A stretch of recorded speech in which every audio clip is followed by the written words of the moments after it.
tell us your thoughts about the war on drugs. Well, I think it's failed. I think we should legalize marijuana now, and I actually think we're at a tipping point on it, and that we're going to do it, and it'll be Colorado. The initiative on the ballot in the fall to regulate marijuana like alcohol. 6 years ago, citizens of Denver voted to decriminalize marijuana on a campaign based on marijuana being safer than alcohol. I think Colorado is going to be the first of 50 state dominoes to fall when it comes to drug policy. Okay. And what are your thoughts on the United States giving foreign aid?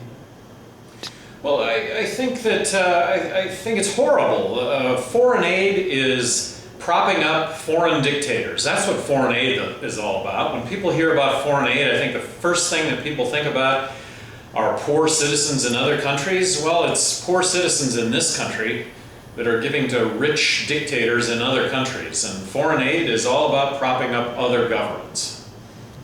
What are your thoughts on the Federal Reserve? I would abolish the Federal Reserve if that legislation passed. I think that it's an inside game. I think if we were to audit the Federal Reserve, I think that would cast a lot of light on a subject that at its core is something that is very, very unfair and that all of us end up paying for the Federal Reserve. And what are your thoughts on the current situation in Libya? Current situation in Libya. We spend hundreds of millions of dollars ostensibly ousting Gaddafi, bringing in a new regime. Well, the new regime is a quarter of the new regime is, well, let's see, I'm actually thinking of Syria, where the Syrian uprising has about a quarter of that uprising arguably tied to Al-Qaeda. So what is it that we do? We oust one foreign dictatorship and replace it with another one, at best with unintended consequences. Those unintended consequences are worse or the same. And lastly, what are your thoughts on the two-party system in the United States?